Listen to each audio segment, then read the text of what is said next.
कल्पना करो एक ऐसी जगह की जहां समय अपने नियम भूल चुका हो, जहां एक गांव में सूरज कभी ढलता नहीं और दूसरे गांव में रात कभी खत्म नहीं होती।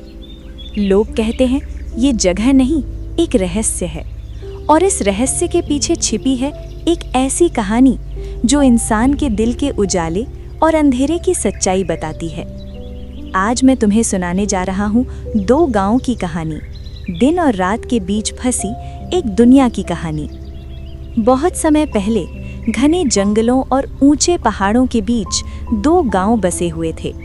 पहला गांव सूर्यपुर, जहां हमेशा दिन रहता था, सूरज की रोशनी कभी कम नहीं होती, लोग मेहनती थे पर घमंडी भी। दूसरा गांव चांदगढ़, जहां हमेशा रात रहती थी, ठंडी हवा, चांदनी और सन्नाटा। लोग शांत थे लेकिन डर में जीते थे। दोनों गांवों के बीच एक अदृश्य सीमा थी जिसे कोई पार नहीं करता था, क्योंकि लोग मानते थे अगर उस सीमा को पार किया तो अनहोनी हो जाएगी।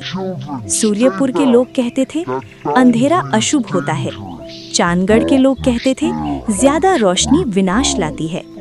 धीरे धीरे ये सोच नफरत में बदल गई। बच्चों को सिखाया गया दूसरे गांव से दूर रहो। कोई नहीं जानता था कि असली अंधेरा बाहर नहीं, उनके दिलों में था। एक दिन सूर्यपुर में एक बूढ़ी औरत आई। नाम था धीरजमती। चेहरे पर झुर्रियां लेकिन आंखों में गहरा ज्ञान। उसने गांव वालों से कहा, दिन और रात का ये बंटवारा प्रकृति की गलती नहीं, इंसानों की सोच का नतीजा है।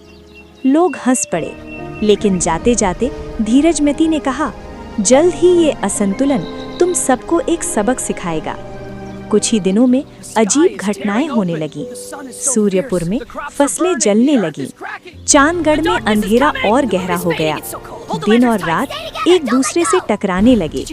लोग डर गए। अब उन्हें समझ आ रहा था कि ये समस्या मामूली नहीं है। इसी बीच एक साधु आए, नाम चंद्र सिंह। उन्होंने कहा, जब इंसान खुद को ही सही मान ले तो प्रकृति उसे आईना दिखाती है। उन्होंने बताया कि संतुलन बिगड़ चुका है और इसे ठीक कर सकता है सिर्फ वही जिसका दिल साफ हो। दोनों गांवों में एक साधारण बच्चा था, नाम आदित्य। न अमीर न ताकतवर, लेकिन सच्चा। धीरजमती ने कहा, यही बच्चा दोनों गांवों को जोड़ सकता है।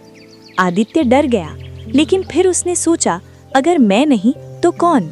आदित्य को दो दीप लाने थे, सूर्य दीप, रात्रि दीप। रास्ता कठिन था, डर, लालच और अहंकार हर कदम पर परीक्षा ले रहे थे। लेकिन आदित्य नहीं रुका, क्योंकि उसे पता था अगर वो हारा तो दोनों गांव हार जाएंगे। आखिरकार आदित्य ने दोनों दीप गांव की सीमा पर रखे। तेज रोशनी फैली। धीरे धीरे दिन और रात संतुलन में आ गए। अब सूरज ढलता था और चांद उगता था। प्रकृति मुस्कुरा रही थी। दोनों गांव के लोग अब साथ रहते थे। उन्हें समझ आ गया था, जिंदगी में उजाला भी जरूरी है और अंधेरा भी, क्योंकि बिना रात सुबह की कीमत नहीं समझ आती और बिना संघर्ष सफलता अधूरी होती है। यही थी कहानी दो गांव, दिन और रात के बीच। अगर कहानी अच्छी लगी हो तो इसे अपने दिल में उतार लेना, क्योंकि असली बदलाव कहानी में नहीं, हमारे भीतर होता है।